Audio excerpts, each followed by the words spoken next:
잘 보내셨나요? 네, 명절 이렇게 지나고 이렇게 딱 이 자리 나와서 또 이렇게 나오기 쉽지 않으셨을 텐데 이 자리 나오심을 정말 축복합니다. 이 명절 어떻게 올라오시고 이렇게 부모님 노릇하고 자식 노릇하고 또 그렇게 하시느라 많이 고생 많으셨는데요. 우리 앞뒤 옆에 분 바라보시면서 연휴 기간 동안 참 수고하셨습니다. 우리 시간 축복하며 우리 시간 좀 격려해 드릴까요? 네. 저는 우리가 살아가면서 마주하는 것들 중에 가장 기본적인 것 중에 하나가 저는 선택이라고 생각합니다. 여러분들 어떻게 좀 선택을 잘 하십니까? 이렇게 지금 이 예배 시간 나오는 것도 일종의 여러분이 선택해서 무언가를 결정하신 거잖아요. 아, 이거 오늘 연휴여서 피곤했는데 좀 피곤했는데 막 이런 생각이 드셨을 거예요.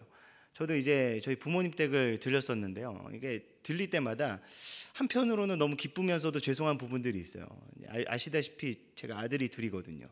근데 이 아들 둘이 나이 차이가 6살 차이가 나는데도 불구하고요, 놀 때는요 친구 같아요. 참 어쩜 그렇게 천방지축 이렇게 큰 놈이나 작은 놈이나 구분 없이 이렇게 그냥 난리를 치면서 노는지. 부모님 말씀이 그래요. 올 때는 너무나 반가운데 갈 때는 더 반갑다는 거예요. 네, 이렇게 집이 평온해지니까. 이 두 분이서 사시니까 이 평온하시고 이 아름다운 이 분위기가 자녀들이 손주들이 가면 너무나 좋은데도 불구하고 모든 게 다 깨어지는 거죠. 이게 그 적막한 그 평화의 기운만 깨어집니까? 때로는 이 아이들이 험하게 놀다 보면 그릇도 깨지고 그런 일도 있지 않습니까? 여러분, 이 연휴 기간 동안 많이 피곤하시고 이런데도 불구하고 오늘 교회 나가야 되나 말아야 되나 그러다가 교회 나가서 그래도 오늘 예배 드려야지라고 선택하셨을 거예요. 여러분, 우리는 살아가면서 여러 가지 선택을 마주합니다. 여러분들은 어떤 선택이 가장 힘드세요? 저는요, 가장 힘든 선택 중에 하나가요, 음식 고르는 게 힘들어요. 이게 청년들이랑 이렇게 신방을 하다 보면 이렇게 우리 청년들은 이렇게 우리 성도님들은 이렇게 집으로도 초대하고 이렇게 하기도 하지만 우리 청년들은요, 이렇게 초대할 집이 없기 때문에 대부분 밖에서 만납니다. 그럼 이제 청년들을 제가 이 약속을 잡으면 제가 뭔가를 이렇게 굉장히 딱 좋아하는 딱 기호가 딱 분명해가지고 이거는 먹지 않으면 안 되겠다라고 생각을 하고 나가면 모르겠는데요. 대부분 그렇지가 않아요. 나가면 이제 청년을 만나면 그렇게 얘기하거든요. 뭐 먹고 싶니? 그럼 이제 기호가 확실한 청년이면 상관이 없어요. 목사님, 저 오늘은요 저 쌀국수 먹고 싶어요. 그래 가자. 그럼 되는 거예요. 그런데 이제 저와 비슷한 종류의 선택 장애가 있는, 특별히 음식에 대한 선택 장애가 있는 청년들 만나면요 피곤해져요. 뭐 먹고 싶어? 글쎄요. 목사님 뭐 드시고 싶으세요? 나? 글쎄, 뭐 먹고 싶지? 그럼 이제 거기서부터 이제 대화가 이제 굉장히 힘들어지기 시작하는 겁니다. 그러면 너 이거 먹을래? 그럼 목사님 저는 그건 좀 그래? 그럼 저거 먹을래? 그럼 이렇게 얘기하다 보면 길거리에서 시간을 헤맬 때가 있어요. 그러다 보면 그러면 걸어가 보자. 눈에 보이는데 좋은 데 들어가지 이렇게 하고 지나갈 때가 있어요. 여러분, 선택이 굉장히 중요합니다. 그런데 여러분, 우리가 마주하는 이 영적인 선택들 앞에서는 어떻게 합니까? 저는요, 이 신앙도요 아주 중요한 거룩한 선택의 일부분이라고 생각합니다. 우리는 살아가는 모든 순간이요 어떻게 보면 하나님께서 기뻐하시는 것과 기뻐하지 않는 것을 선택하는 그 선택에 서 있기 때문입니다. 그런데 우리가 이 선택 앞에서 왜 고민을 할까요? 왜 선택 앞에서 고민을 할까요? 이 음식 먹는 거야 뭘 먹든지 상관없지 않습니까? 쌀국수 먹든지 비빔밥을 먹든지 짬뽕을 먹든지 그게 뭐가 중요합니까? 크게 중요한 문제가 아니에요. 그런데 우리 인생에서 마주하는 이 거룩한 선택의 순간 앞에서 왜 우리는 고민하고 방황하고 그것이 우리의 인생 가운데 지대한 영향을 끼칠 수가 있을까요? 왜 우리는 고민할까요? 저는 한 가지라고 생각합니다. 기준이 분명하지 않기 때문입니다. 분명한 기준 위에 서 있지 않기 때문입니다. 그러면 100% 흔들리게 되어 있습니다. 제가 가장 좋아하는 말씀 중에 한 말씀이 바로 로마서 12장 2절 말씀입니다. 이 말씀이 센터워십의 주제 말씀이기도 하거든요. 우리 센터워십에 모이는 청년들 그리고 청소년들이 이 말씀을 붙들고 매번 기도하면서 나아가는 이 핵심 주제가 바로 이 말씀이에요. 여러분들 외우시는 분들도 계실 텐데 이 말씀이 이렇게 고백합니다. 너희는 이 세대를 본받지 말고 하나님께서 기뻐하시고 선하시고 하나님의 기뻐하시고 선하시고 온전하신 뜻이 무엇인지 어떻게 하도록 하라고요? 분별하도록 하라 라고 로마서 12장 2절은 말씀합니다. 여러분, 저는 이것이 신앙의 본질이라고 생각해요. 여러분, 하나님의 기뻐하시고 선하시고 온전하신 뜻이 무엇인지 분별해서 그것을 선택하는 것이 여러분 신앙입니다. 어떠한 세대 속에서요? 죄악된 세대 속에서 말입니다. 수많은 올바르지 않은 선택들을 선택할 수 있는 그런 여러 가지 초이스 가운데서요, 정말 하나님께서 기뻐하시는 것이 무엇인지 선별하여서 그것을 선택하라는 그 말씀이에요. 그렇기 때문에 여러분, 이 신앙은요, 어떻게 보면 답이 정해져 있는 삶입니다. 여러분, 그 답정너라는 말이 있어요. 답정너라는 말 혹시 아십니까? 이거 아셔야지 우리 아이들하고 좀 대화가 또 통하시고 이래요. 답이 이미 정해져 있다는 얘기예요. 이게 때로는 이렇게 막 물어보지 않습니까? 우리 특히 남자분들은 좀 조심하셔야 되는 게, 이 TV에서 예쁜 여자 연예인 나온다고 다 이쁘다 그러시면 안 됩니다. 누군가가 저 연예인이 예뻐, 내가 예뻐 이러면 답은 정해져 있습니다. 꼭 지혜롭게 대답을 하셔야 됩니다. 뭐 이렇듯이 이렇게 답이 정해져 있는 것들이 있어요. 부모님께서 이제 맛있는 음식을 해주시고 딱 이렇게 먹으라고 이렇게 주셨는데, 맛있니? 그러면 엄마 이러면 안 되잖아요. 답은 정해져 있습니다. 우리 신앙에도 마찬가지예요. 답은 정해져 있습니다. 세상과 구별된 삶을 살아가는 것, 이 시대를 본받지 않는 것, 하나님의 기뻐하시고 선하신 뜻이 어디 있는지 분별하며 그것을 선택하며 살아가는 삶, 여러분, 이것이 우리에게 정해진 답인 것입니다. 여러분, 세상 사람들에겐 여러 가지 선택의 초이스가 있어요. 자기 뜻대로, 자신이 원하는 방법대로 살아갈 수 있습니다. 그러나 하나님의 부르심을 받은 사람들은 그렇게 살아가서는 안 된다라는 것입니다. 무엇이 하나님의 뜻인지 분별하여 그것을 선택하며 그것을 살아가는 삶이 바로 신앙인 것입니다. 어떠함으로요? 순종함으로 말입니다. 흐름과 유행에 따라서 대세대로 살아가는 삶이 바로 신앙이 아니라는 것입니다. 오늘 함께 나눌 요엘 선지자를 통한 이 하나님의 메시지를 통해서 이 시대를 살아가는 우리가 어떻게 살아가야 되는지, 어떻게 하나님의 기쁨이 될 수 있는지 한번 살펴보기 원합니다. 그리해서 다시 한 번 더 고민해보며 그 삶을 향하여 다시 한 번 더 결단하며 나아갈 수 있는 귀한 시간 되길 예수님의 이름으로 간절히 축복합니다. 우리 오늘 함께 읽은 본문 말씀 18절은요, 그때라는 말씀으로 시작합니다. 그때, 하나님께서는 그때 여호와께서 자기의 땅을 극진히 사랑하시어 그의 백성을 불쌍히 여기실 것이라 라고 말씀하고 있습니다. 여러분, 그때가 과연 어느 때일까요? 하나님께서 그의 백성을 사랑하시며 불쌍히 여기실 바로 그때가 어느 때일까요? 바로 그 전 말씀인 12절부터 13절까지 기록되어 있습니다. 제가 읽어드리면요, 이렇게 기록되어 있습니다. 여호와의 말씀에 너희는 이제라도 금식하고 울며 애통하고 너 마음을 다하여 내게로 돌아오라 하셨나니 너희는 옷을 찢지 말고 마음을 찢고 너희 하나님께로 돌아올지어다.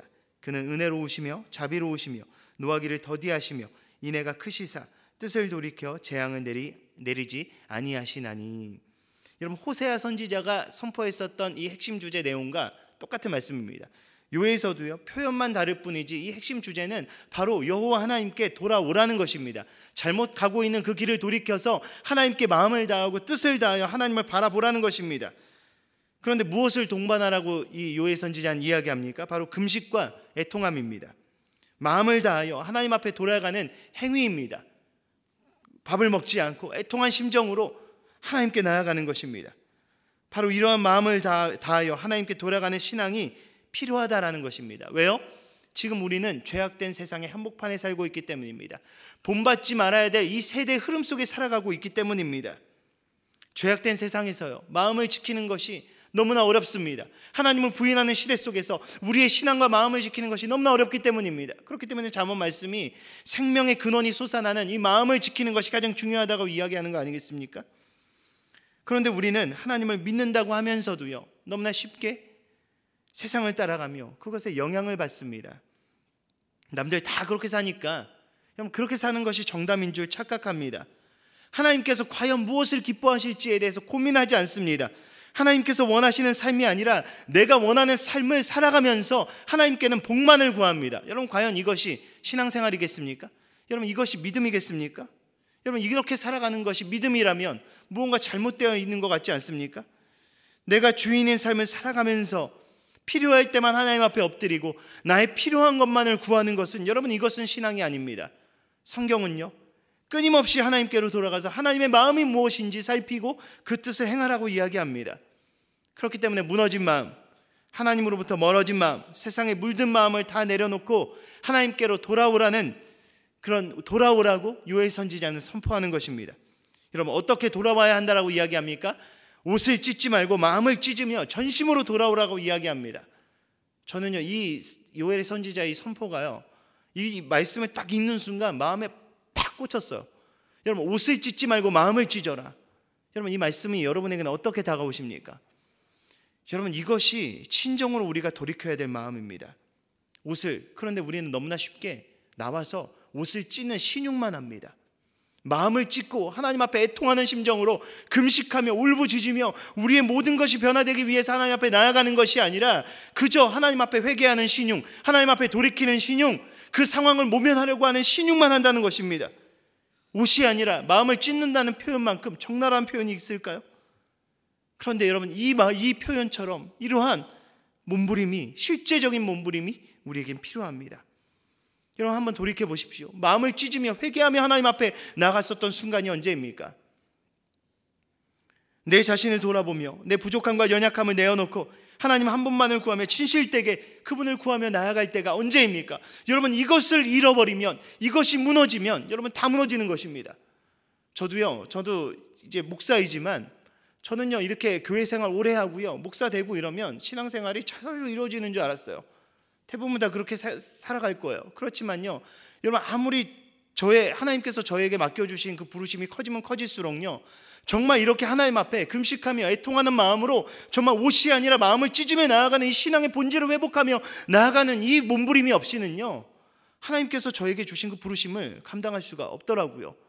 이것이 직업으로 전락되고요, 이것이 그냥 일로 그냥 전락되어 버려지게 되는 것입니다. 여러분, 우리가 하나님 앞에 회복해야 되는 것이 바로 이것입니다. 여러분, 적어도요, 한국교회는요, 이러한 참회의 눈물과 회복의 역사가 있었습니다. 가슴을 치며 하나님의 은혜를 구하고 하나님의 은혜가 아니면 살 수 없다라고 하는 그런 진실된, 하나님만 아니면 안 되는 그런 하나님께 매달리는 본질적인 신앙을 가지고 있었습니다. 여러분, 그 본질이 있었을 때는요, 한국 교회는 그 어떤 위협에도, 그 어떠한 어려움에도 굴복하지 않았습니다. 그렇지만 지금 한국 교회를 보십시오. 지금 한국 교회가 위험에 처해 있습니까? 여러분, 지금 위험하다고 한국 교회가 위기에 처해 있다 그러는데요, 지금 위기 아닙니다. 지금처럼 이 물질적으로 한국 교회가 복을 받았던 시대가 어디 있습니까? 한국 교회가 지금처럼 환경적으로 핍박을 받지 않고 정말 모든 것을 다 할 수 있었던 시대가 어디 있었습니까? 너무나 풍요롭고 물질적으로나 환경적으로나 풍요로운 시대 가운데 있는데 지금 우리는 위기라고 이야기합니다. 여러분, 이것은 환경적인 위기가 아닙니다. 바로 우리의 영적인 위기입니다. 왜요? 하나님 앞에 본질을 가지고 씨름하지 않기 때문입니다. 여러분, 우리는요, 날마다 말씀에 자신을 비추어 보고 돌아보고 하나님께로 다시 우리의 마음을 돌이켜야 합니다. 또한 공동체로서 우리의 사명을 뒤돌아볼 수 있어야 됩니다. 날마다 우리의 목적과 방향이 하나님을 향해서 온전히 나아가고 있는지, 우리는 본질적인 것이 아니라 비본질적인 것에 집중하고 있지 않은지, 정말 우리의 마음과 뜻을 다하여 하나님의 뜻을 이루어가고 있는지 우리는 날마다 우리의 자신을 비추어 볼 수 있어야 합니다. 그리고 잘못된 것이 있다면 날마다 돌이켜 하나님 앞에 애통하는 심정으로 무릎 꿇고 하나님의 함께 하심을 구해야 됩니다. 그때서야 비로소 하나님께서 우리를 심으신 이 땅 가운데 빛과 소금의 역할을 감당할 수 있는 것입니다. 여러분, 우리가 기억해야 될 것이 있습니다. 하나님 앞에 돌이킬 때 그때 진정한 하나님의 지키심과 보호하심이 있다는 것입니다.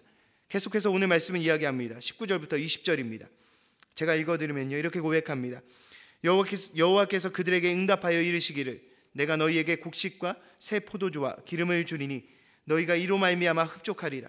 내가 다시는 너희 나라들 가운데서 욕을 당하지 않게 할 것이며 내가 북쪽 군대를 너희에게서 멀리 떠나게 하여 메마르고 적막한 땅으로 쫓아내리니 그 앞에 부대는 동해로 그 뒤에 부대는 서해로 들어갈 것이라. 상한 냄새가 일어나고 악취가 오르리니 이는 큰 일을 행하였음이니라 하시리라. 여러분, 하나님께로 전심으로 돌아올 때 하나님께서는 그의 백성을 불쌍히 여기시며 그들을 돌보시며 그들을 지키실 것이라고 약속하고 있습니다. 여러분, 바로 이것이 은혜입니다. 하나님께서 함께 하실 때 하나님의 지키심과 하나님의 돌보심을 경험할 수 있는 그 은혜인 것입니다.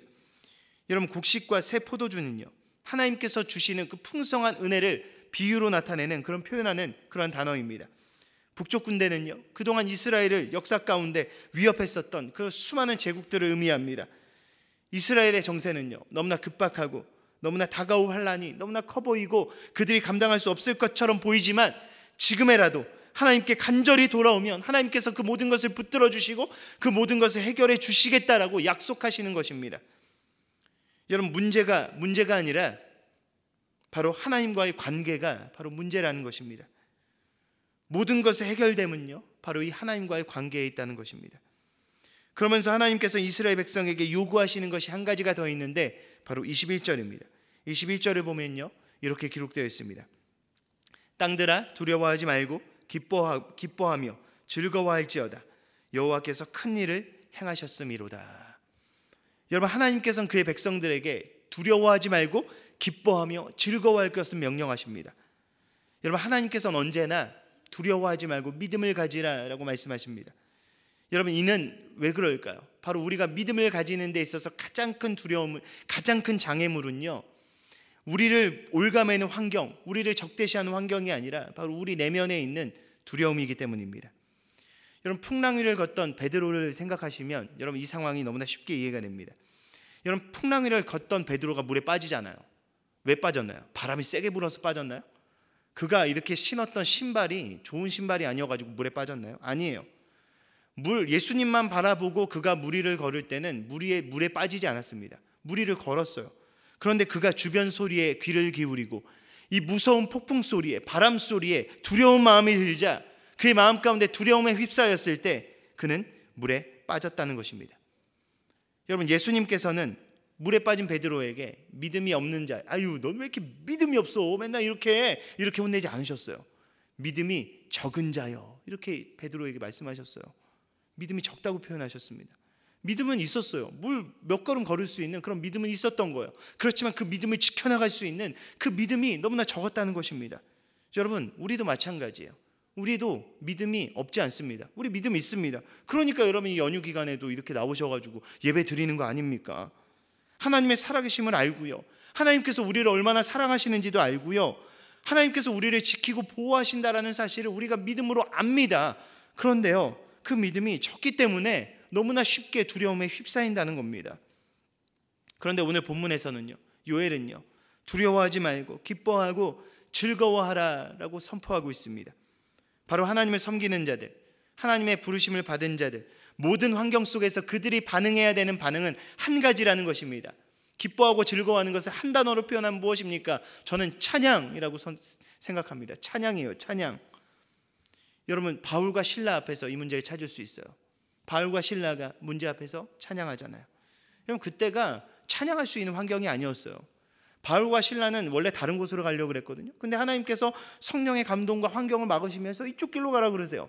이쪽 길로 갔더니 그들에게 나타났었던, 기다리고 있었던 것이 뭐냐? 두들겨 맞고 옥에 갇히는 거였다는 거예요. 여러분, 이런 상황 속에서 찬양이 나옵니까? 불평이 나옵니까? 당연히 불평이 나오죠. 당연히 원망이 나오죠. 그런데 옥에 갇혀서 옴싹달싹 할 수 없는 그 착고에 매여서 놓여있는 그 상황 속에서요, 바울과 실라는 찬양하기 시작했다는 거예요. 여러분, 그들이 찬양했었을 때 어떻게 됐습니까? 너무나 고통스러운 상황이었지만 그때 그들이 찬양할 때 옥문이 흔들리고 그들을 올감했었던 모든 사슬이 끊어졌다는 거예요. 여러분, 제가 좋아하는 찬양 중에 나 기뻐하리라는 찬양이 있어요. 여러분, 이 찬양의 가사 중에 이런 말씀이 있거든요. 환경의 지배를 받지 않고 내 팔의 힘과 목소리, 주님을 찬양하기로 결심을 했네. 여러분, 이게 여러분 진정한 찬양의 자세라고 생각합니다. 환경은 언제나 우리를 하나님을 찬양하지 못할 정도로, 하나님을 신뢰하지 못할 정도로, 하나님의 살아계심을 바라보지 못할 정도로 우리의 삶 가운데 두려움을 심습니다. 여러분, 그때 환경의 지배를 받지 않고 하나님을 찬양하기로 결단하는 것, 여러분, 그것이 신앙이 아니겠습니까? 저는 주의 백성들에게 요구되는 것이 딱 두 가지라고 생각합니다. 오늘 말씀이 이야기합니다. 마음과 뜻을 다하여 하나님께로 돌아오는 것, 그것이 첫 번째입니다. 바로 하나님 앞에 진실된 회개함과 애통함으로 하나님께 우리의 신앙을 돌이키는 것입니다.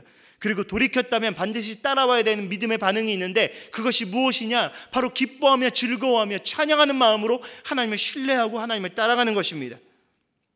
우리에게 필요한 것은 이 두 가지입니다. 신앙의 본질은 이 두 가지예요. 또한 우리의 삶과 신앙에 굳건히 잡아야 될 믿음의 가장 기본적인 기초가 바로 이 두 가지라는 것입니다. 회개에 합당한 반응, 바로 그것이 찬양입니다. 나의 죄를 사해 주신 하나님 앞에, 그리고 우리의 갈 길에 선한 목자가 되어 주셔서 인도해 주시는 그 하나님 앞에 우리가 드릴 수 있는 것이 무엇이겠습니까? 우리가 하나님 앞에 뭘 드리겠어요? 모든 것의 주인 되신 그 하나님 앞에 우리가 뭘 드리겠습니까? 바로 하나님께서 가장 기뻐하시는 찬양입니다. 제가 좋아하는 찬양 가사 중에 또 멈출 수 없네라는 찬양의 가사가 있어요. 주날 구원했으니 어찌 잠잠하리 나 기쁨에 찬송 드리리. 여러분, 이게 진정한 찬양의 가사예요. 여러분, 진짜 멈출 수 없는 거예요. 주님께서 날 구원하셨음을 믿는다면 어떻게 다른 짜잘한 문제 앞에 우리가 무너지겠습니까? 그 큰일을 이루신 하나님께 우리가 할 수 있는 것은 찬양의 고백밖에 없습니다.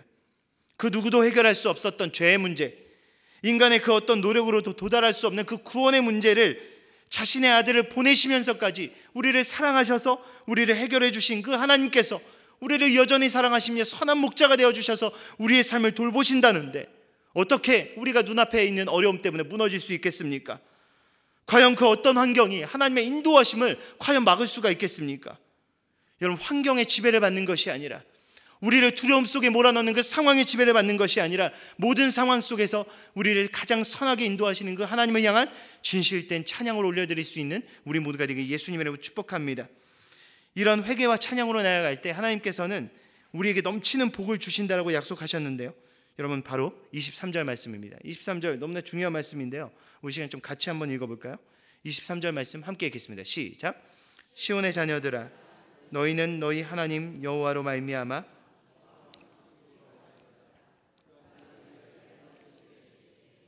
이른 비를 너희에게 적당하게 주시리니 이른 비와 늦은 비가 예전과 같을 것이라.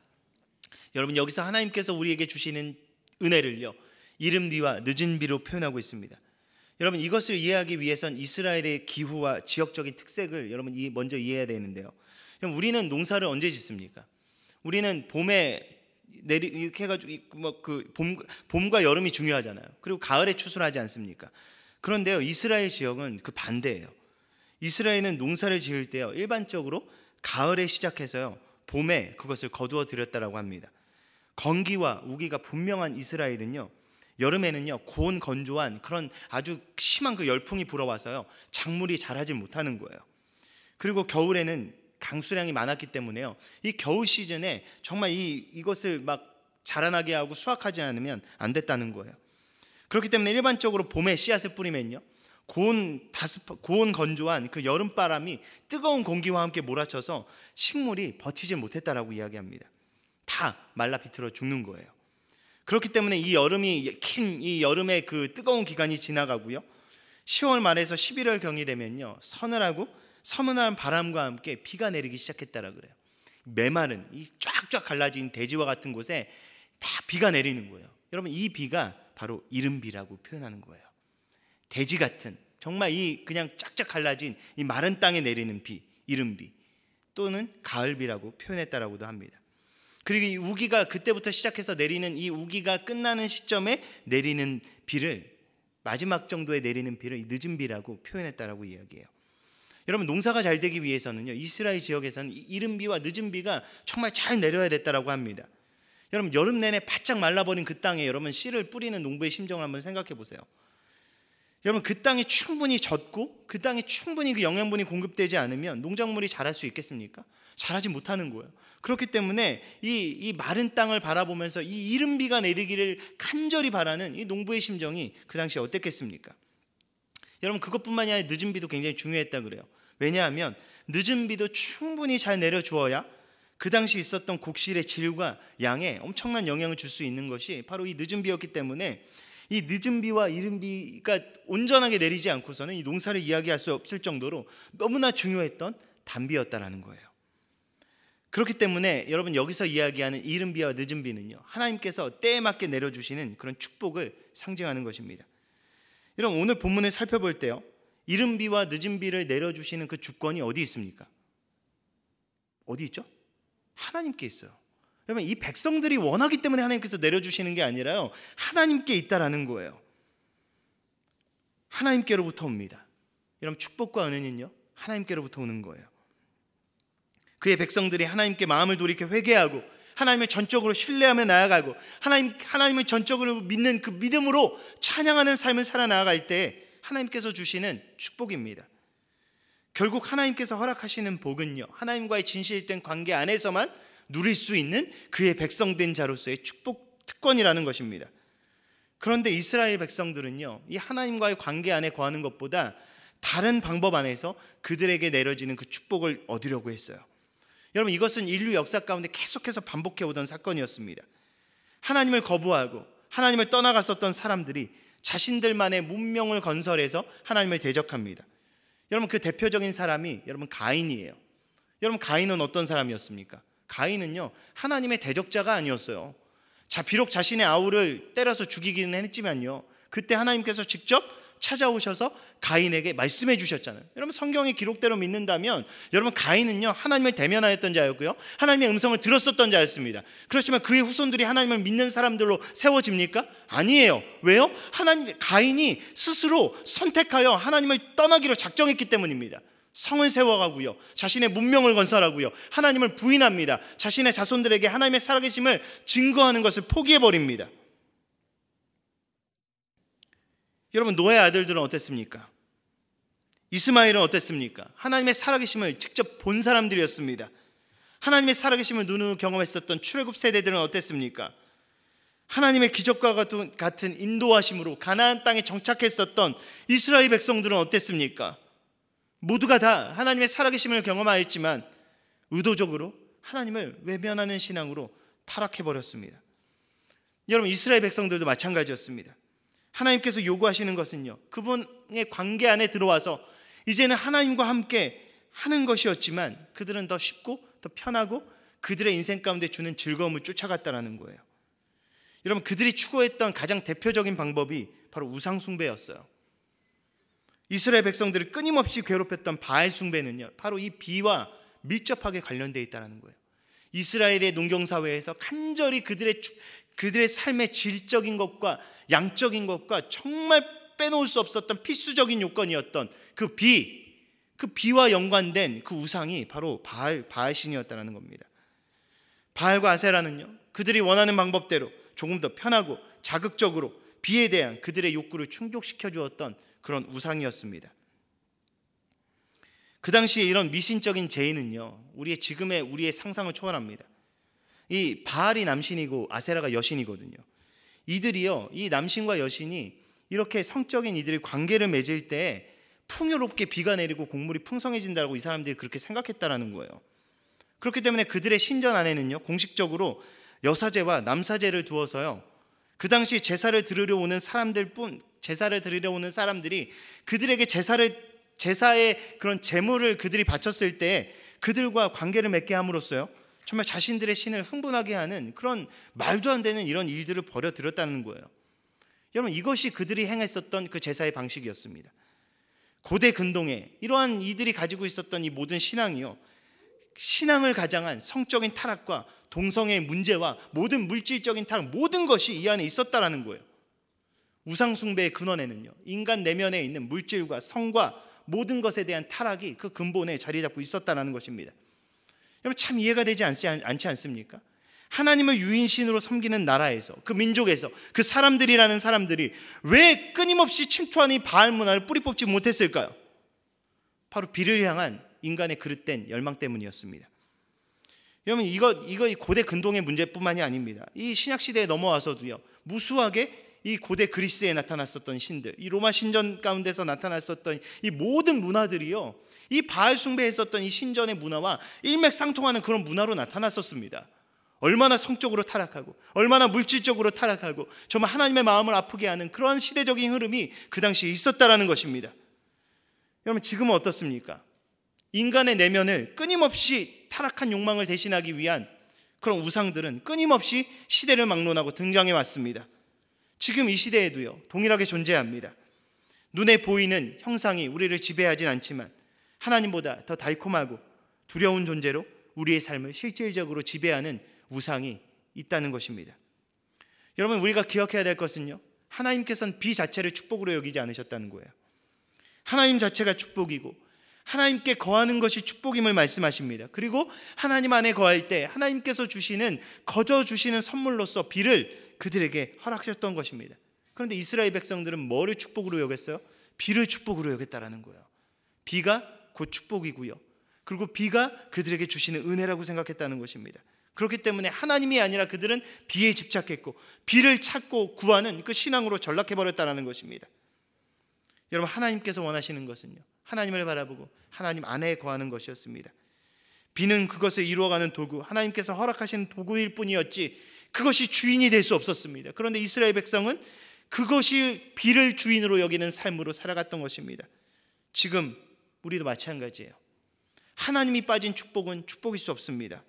하나님이 빠진 물질의 축복, 축복이겠습니까? 하나님이 빠진 자녀의 성공, 여러분 그것이 성공이겠습니까? 아니라는 거예요. 하나님이 빠진 것에는 진정한 가치와 의미를 부여할 수 없다는 것입니다. 여러분, 이스라엘 백성들이 범했었던 것처럼 우리 또한 우리의 눈과 마음이 가려져서 먼저 다른 것을 주인 삼고 다른 것이 우선인 삶을 살아가기 위해서 하나님을 이용하는 신앙으로 우리도 타락해버릴 수 있다는 것입니다. 우리가 마지막으로 기억해야 될 것은요, 하나님께서 내리시고자 하셨던 비가 바로 이 물질적인 축복의 비, 그런 은혜의 비가 아니라 다른 비였다는 것입니다. 하나님께서 우리에게 허락하시는 너무나 중요한 이른 비와 늦은 비의 은혜가 과연 무엇일까요? 우리 28절부터 32절까지 나와 있습니다. 우리 28절부터 우리 32절까지 말씀, 우리 다시 한번 더 이번에는 한 목소리로 같이 한번 읽어볼까요? 함께 읽겠습니다. 시작. 그 후에 내가 내 영을 만민에게 부어주리니 너희 늙은이들이 꿈을 꾸며 너희 젊은이는 이상을 볼 것이며 그때 내가 또 내 영을 남종과 여종에게 부어줄 것이며 내가 이적을 하늘과 땅에 베풀리니 곧 피와 불과 연기 기둥이라. 여호와의 크고 두려운 날이 이르기 전에 해가 어두워지고 달이 핏빛같이 변하려니와 누구든지 여호와의 이름을 부르는 자는 구원을 얻으리니 이는 나 여호와의 말대로 시온산과 예루살렘에서 피할 자가 없을 것이며 남은 자 중에 나 여호와의 부름을 받을 자가 있을 것임이니라. 아멘. 여러분, 하나님께서 우리에게 주시는 이 이른 비와 늦은 비의 은혜는요, 시시때때로 내려주시는 하나님의 환경적인 축복이 아닙니다. 물질적인 축복이 아닙니다. 우리가 반절이 하나님 말고 구하는 다른 부수적인 응답들이 아닙니다. 저는 그것이 바로 무엇이냐? 바로 성령의 담비라고 생각합니다. 하나님께서는요, 약속하신 분명한 하나님의 약속한 축복은요, 하나님께서 그의 영을 만민에게 부어줄 것이며 그의 영을 취할 때 우리의 자녀들이 예언하며 우리의 늙은이들이 꿈을 꾸며 우리의 젊은이들이 이상을 볼 것이라고 약속합니다. 여러분, 이것에 반대되는 것을 구하고 살아가는 것이 여러분 우리 아닙니까? 여러분, 우리의 자녀들은 무엇을 구합니까? 대학에 가는 것을 구해요. 좋은 데 취직하는 것을 구합니다. 여러분, 우리 늙은이들, 죄송하네요. 우리 연세 되신 분들은 여러분 무엇을 구합니까? 여러분, 은퇴하고 나서 이 안정된 삶, 평안한 삶을 구하지 않습니까? 여러분, 젊은이들이 이상을 구합니까? 비전을 구합니까? 지금의 젊은이들 구하지 않습니다. 정말 이 세상에서 그냥 남들 살아가는 대로 그냥 그렇게 살아가기 원합니다. 여러분, 이것이 축복입니까? 여러분, 오늘 말씀에 비추어 보면 그것은 축복이 아니라 그것은 저주입니다. 하나님께서 약속하신 것은요, 그의 영이 충만히 임할 때 우리의 자녀들이 예언을 하고 우리의 늙은이들이 꿈을 꾸고 젊은이들이 이상을 볼 것이라고 약속합니다. 여러분, 이것이 하나님께서 우리에게 주시는 진정한 성령의 담비이며 축복이라는 것입니다. 이것이 하나님께서 우리에게 주시는 가장 큰 은혜의 비인 것입니다. 그런데 우리는 약속하신 성령을 기다리지 않아요. 언제나 우리의 관심과 기도는요, 우리 눈앞의 현실을 향합니다. 사업의 문제, 재정의 문제, 우리 자녀의 문제, 우리 진로의 문제를 향합니다. 그 가운데 하나님께서 원하시는 것은 그 문제가 해결되는 것은 2차적인 문제이고, 그 가운데서 하나님께서 원하시는 것은 하나님께로 더 가까이 나와서 하나님 안에서 이제는 우리의 신앙과 우리의 삶을 돌이켜 하나님께서 우리의 살아계신 주인이심을 바라보고 믿고 고백하며 찬양하는 삶으로 돌이키는 것인데, 날마다 우리는 우리 앞의 문제를 핑계 삼아 하나님 앞에서 멀어집니다. 세상적인 방법이 아니라 하나님의 말씀을 의지하여 더욱더 그분께로 나아가는 것이 하나님께서 원하시는 영적인 회복인 것입니다. 그런데 우리는 문제 앞에 때로는 그 문제를 핑계 삼고 하나님께 멀리 떨어지지 않습니까? 여러분, 우리의 자녀들을 보십시오. 무엇이 중요합니까? 좋은 대학 가고 좋은 데 취직하고 좋은 사람 만나서 안정된 가정을 꾸리는 것이 가장 시급하고 중요한 문제입니까? 여러분, 그 모든 것을 누가 허락하시는데요? 젊은 시절 여호와를 힘써 알고 그분의 생각과 뜻을 알고 그에 합당하게 준비되어지는 삶을 어려서부터 살아가지 않으면, 그 기초가 없으면요, 결코 하나님의 역사에 쓰임받는 삶을 살아갈 수 없습니다. 이 세상에서 빛과 소금의 역할을 감당할 수 없습니다. 그런데 어떻게 하나님께서 함께 하시는 그 삶을 살아가기 우리는 기도하고 축복할 수 있습니까?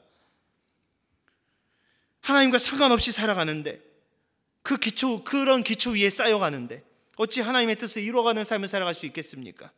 여러분, 우리도 마찬가지입니다. 지금 우리에게 중요한 것은 눈앞에 있는 현실적인 문제들이 아닙니다. 하나님 중심으로 살아가지 못하는 우리의 영적인 문제들, 우리의 영적인 상태가 가장 중요한 문제입니다. 그런데 언제나 상황은요, 우리 마음 가운데 두려움을 심습니다. 기도는 나중에 해도 되지 뭐, 예배는 나중에 드려도 되지 뭐, 지금 뭐 고3인데, 지금 눈앞에 지금 돈이 떨어졌는데, 지금 결혼해서 가정 꾸리는 게 먼저지, 지금 직장 가가지고 안정 취하는 게 먼저지, 항상 우리 마음 가운데 지금 아니면 안 된다라고 우리 마음을 현혹하며 우리 마음 가운데 두려움을 심습니다. 그런데 지금 우리에게 필요한 이른 비와 늦은 비의 은혜는요, 바로 지금 이 순간 우리를 채우시는 성령 충만한 은혜입니다. 여러분, 그 은혜를 가지고 있는 자만이 이 시대를 분별하고 하나님의 뜻이 무엇인지 분별하는 삶을 살아갈 수 있기 때문입니다. 여러분, 우리가 지금 이 시대 어떻게 나아가는지가 중요한 게 아니라, 지금 이 시대는 속도가 중요한 시대잖아요. 지금 뭐 핸드폰 같은 경우 뭐 5G 나와가지고 얼마나 빨라졌습니까? 근데 지금 이 시대는요, 속도만을 향해서 달려가기 때문에 어딜 향해 달려가는지 정말 알 수가 없습니다. 지금 우리 젊은이들이 미래가 어딜 향해 달려가고 있는지 정말 구분이 안 됩니다. 여러분, 이때 중요한 것은 어딜 향해 달려가고 있느냐, 여러분, 어떻게 빨리 남들보다 더 빨리 어디에 도달하느냐가 중요한 게 아니라, 과연 우리는 어딜 향해 가고 있느냐, 여러분, 그것이 중요하다는 것입니다. 그것이 누굴 통해서만 알 수 있습니까? 이 시대를 분별케 하시는 바로 성령의 충만함을 통해서만 여러분, 우리는 알 수 있는 것입니다. 여러분, 그 은혜는 누가 누릴 수 있습니까? 이 메마른 이 여름 시기를 지나고 정말 가을비가 내리를 간절히 기다리는 그 농부의 심정으로 그 이른 비를 기다리는 자만이 누릴 수 있는 특권이라는 것입니다. 여러분, 성령은 누가 취합니까? 그 성령을 간절히 구하고 성령 아니면 이 세상을 살아갈 수 없다고 깨닫고 그 성령을 구하는 자들이 그 성령을 취하게 되어 있습니다. 여러분, 예수님의 제자들이 그렇기 때문에 성령을 취했던 겁니다. 여러분, 예수님의 제자들 자신의 힘으로 하나님의 뜻을 이루어가려고 했었습니다. 예수님을 앞장 세워서 뭔가 이룰 수 있다고 생각했습니다. 그렇지만 그들은 아무것도 할 수 없었어요. 그렇지만 그들이 모여서 예수님께서 약속하신 성령을 오직 간절히 기다릴 때, 정말 전심으로 정말 마음을 합하여서 그들에게 임하실 성령을 기다릴 때 그들은 성령을 취할 수가 있었다는 것입니다. 여러분, 하나님 아니면 안 되겠다고 하나님을 붙들고 살아가도록 몸부림치는 자들에게 하나님께서 허락하신 가장 큰 축복, 가장 큰 선물, 가장 큰 특권이 바로 성령 충만함인 것입니다. 여러분, 지금 한국교회가 누려야 될 은혜가 바로 이호의 선지자를 통해 약속하신 성령의 은혜입니다. 여러분, 한국교회의 불빛이 꺼져간다라고 이야기하지 않습니까? 여러분, 그런데 주님 오시는 날까지 저는 교회와 성도들의 빛은 꺼지지 않는다고 생각합니다. 바로 성령의 은혜를 사모하고 그것을 구하는 자들을 하나님께서는 소수라도 그들을 통해 일하실 것이기 때문입니다.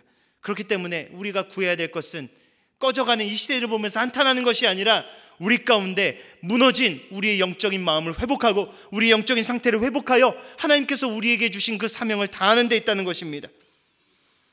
우리의 삶의 수많은 선택 앞에서 오직 하나님의 뜻을 분별하여 그렇게 살아갈 수 있는 유일한 비결이 성령 충만함을 위해 기도하시기 바랍니다.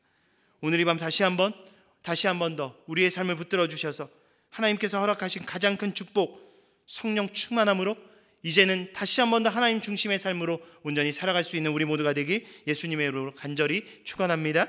우리 시간 함께 나눈 말씀을 놔두고 우리 시간 좀 다 같이 좀 기도하면서 나아갔으면 좋겠습니다. 기도하면서 나아갈 때 하나님께서 우리에게 내려주시는 이른 비와 늦은 비의 은혜는 바로 성령의 충만함입니다. 하나님께서 약속하셨습니다. 그날에 내가 내 영을 만민에게 부어주실 것이다. 여러분, 이 말씀 위에 서는 자가 바로 하나님의 뜻을 이루어갈 수 있습니다.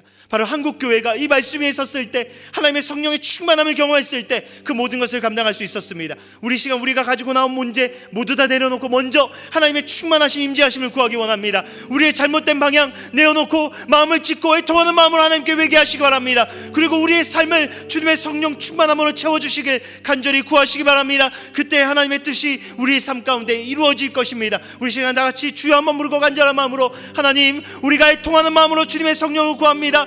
그런 간절한 기도 제목으로 주님 앞에 간절히 나아갑니다. 다 같이